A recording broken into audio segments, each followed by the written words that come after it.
আসসালামু আলাইকুম এভরিওয়ান, সবাই কেমন আছেন? আজকে রান্না করব কচুর ছড়া। অনেকে এগুলোকে কচুর মুখিয়ে বলে, যেখানে যেরকম বলে। তো আজকে এগুলো রান্না করব শুটকি দিয়ে। কচুর ছড়াগুলো আমি আগেই ভালো করে ছিলে নিয়েছি। এখন আমি পানি দিয়ে পরিষ্কার করে নিব, যেন উপরে থাকা বাকি ময়লাগুলো সরে যায়। কচুর ছড়া ছেলার পর কিন্তু অনেক সময় উপরে ময়লা থাকে, যদি ধোয়ার সময় ভালো করে কষলিয়ে দেওয়া হয় তাহলে কিন্তু ময়লাগুলো চলে যায়। এখন আমি শুটকিগুলো নিয়ে নিয়েছি। এগুলো হচ্ছে চিংড়ি মাছের শুটকি, সাগরের শুটকি, যেগুলো সাদা সাদা ছোট ছোট থাকে ওইগুলো। এগুলো কিনে আনার পর কিন্তু ভালো করে পরিষ্কার করে নিতে হবে, কারণ এর মধ্যে কিন্তু অনেক ময়লা থাকে। এই জন্য শুটকিগুলোকে ভালো করে পরিষ্কার করে নিতে হবে। পরিষ্কার করার পর আমার এই যে এখানে বাকি অংশগুলো, এখন এগুলোকে ভালো করে ধুয়ে আমি এক সাইডে রেখে দিব। এ পর্যায়ে আমি এখানে দিয়ে দিব পানি, হলুদ, আর এটা হচ্ছে বাটা মশলা। রান্না করা তেল ছাড়া এখানে সব ধরনের হলুদ মরিচ, মানে রান্না করার জন্য যত ধরনের মশলা আছে সব কিছু এখানে ইউজ করতে হবে।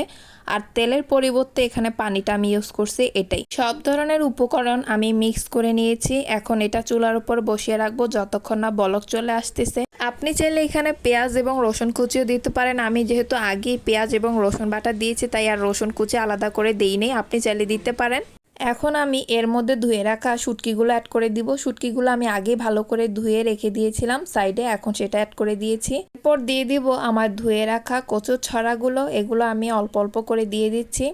একসময় কচুর ছড়া আমার একদমই ভালো লাগতো না, কিন্তু এখন আলহামদুলিল্লাহ আমার খুবই ভালো লাগে। যেভাবেই রান্না করি আমার মনে হয় খেতে খুবই ভালো হয়। এখন আমি এর মধ্যে দিয়ে দিব আগে থেকে কুচি করে রাখা টমেটো। আপনিও চেষ্টা করবেন এই রান্নার মধ্যে অবশ্যই টমেটোটা দেওয়া। টমেটো হচ্ছে এমন একটা সবজি যেটা যেই কোনো তরকারির সাথে খুব সহজে মানিয়ে যায়, এবং তরকারিতে দিলে কালারটা কিন্তু খুব সুন্দর আসে।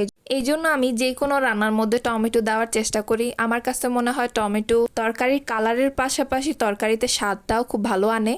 বাড়তি একটা কালারের জন্য এর মধ্যে আমি আস্ত কাঁচামরিচ দিয়ে দিয়েছি। এরপর আলাদা একটা কড়াইয়ের মধ্যে তেল, পেঁয়াজ, রসুন ভালো করে লাল করে নিতে হবে।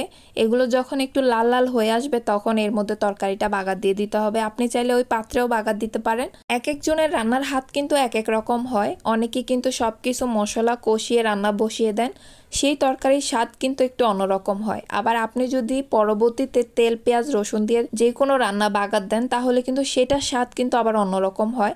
আজকে রান্নাটা আমি যেভাবে করছি সেটা কিন্তু আলহামদুলিল্লাহ অনেক ভালো হয়েছে। এখন আমি এর মধ্যে ধনিয়া পাতা দিয়ে কিছুক্ষণ ঢাকনা দিয়ে রেখেছি, যেন ধনিয়া পাতার গ্রানটা তরকারি থেকে উড়ে না যায়। আমার কাছে মনে হয় তরকারিতে ধনিয়া পাতা দেওয়ার পর কিছুক্ষণ ঢাকনা দিয়ে রাখলে ধনিয়া পাতার ফ্লেভারটা তরকারির সাথে খুব সুন্দরভাবে মিক্স হয়ে যায়। যাই হোক, এ পর্যায়ে আমার রান্না কিন্তু শেষ, কমপ্লিট।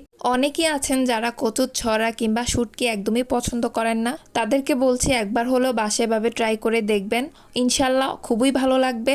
এবং চেষ্টা করবেন তরকারিতে ঝোলটা একটু কম রাখার, তাহলে তরকারিটা কিন্তু খেতে আরো বেশি ভালো লাগবে। শুটকির তরকারিতে ঝোল একটু কম থাকলে কিন্তু খেতে ভালো লাগে। আজকের রান্না এ পর্যন্তই। আপনাদের অসংখ্য ধন্যবাদ শুরু থেকে শেষ পর্যন্ত আমার পুরো ভিডিও দেখার জন্য। আশা করি আপনারা সব সময় আমার পাশে থাকবেন, আমাকে সাপোর্ট করবেন এবং আমার পুরো ভিডিও দেখবেন, লাইক কমেন্ট করবেন। আপনাদেরকে অগ্রিম ধন্যবাদ। আসসালামু আলাইকুম। সবাই ভালো থাকবেন। আল্লাহ হাফেজ।